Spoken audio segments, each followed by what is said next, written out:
In the Fox 6 Health Center this morning, we're talking about a new procedure for tonsil and adenoid surgery. Joining us this morning is Dr. Madan Kandula from St. Joseph Regional Medical Center.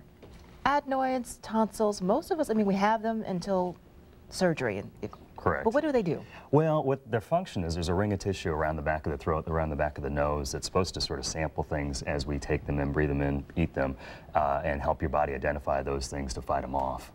But in a lot of people, they sort of turn bad, and once that process happens is when we need to take them out. And a lot of children undergo tonsil surgery. Right, and in children, nowadays things have sort of shifted a little bit. It used to be more a matter of infection, but nowadays we're finding that the size of the tonsils and the adenoids makes a big impact on people's lives, kids' lives, and it tends to be more sleep issues as far as struggling to breathe and snoring at night, and even having trouble eating. Snoring, even in children. Yeah, and that's a real big red flag. If you have a child, or if you know of a child who's snoring and gasps for air, or even just tosses and turns at night, oftentimes it's the tonsils and the adenoids that are obstructing their airway. Well, so get it checked out. Let's talk about the surgery. It's not an easy thing. Right.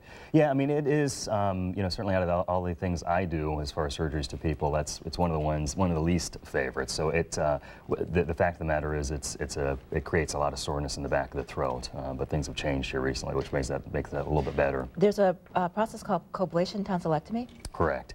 It's something that's been around for about 3 years now, and it's really becoming very well standardized as far as in the ENT community.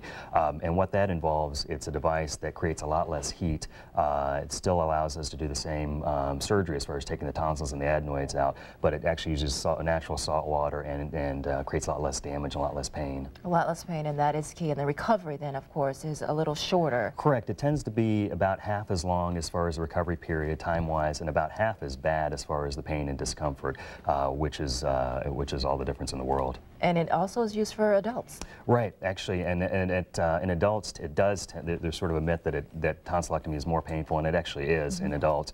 And it's same thing holds true, is that it makes it a lot easier for adults as well. When we talk about adenoids, if your tonsils go, do you also take the adenoids, or are they separate conditions? They can be separate conditions. In children, we usually end up taking both of them with each other. The adenoids typically sort of shrink away when we hit puberty, but in children who are having trouble with breathing issues, it tends to make a big difference. In adults, sometimes we have to take them out, but they're usually not affecting things by that point. Wow, incredible. So again, it's not pain-free, but it definitely has come a long way. Yeah, it's come a long, long way. Dr. Kandula, thank you so much for being here. Thank you for having me. It is 8:22, and still ahead, we've got some ways on how you can see Bon Jovi live, plus some monkey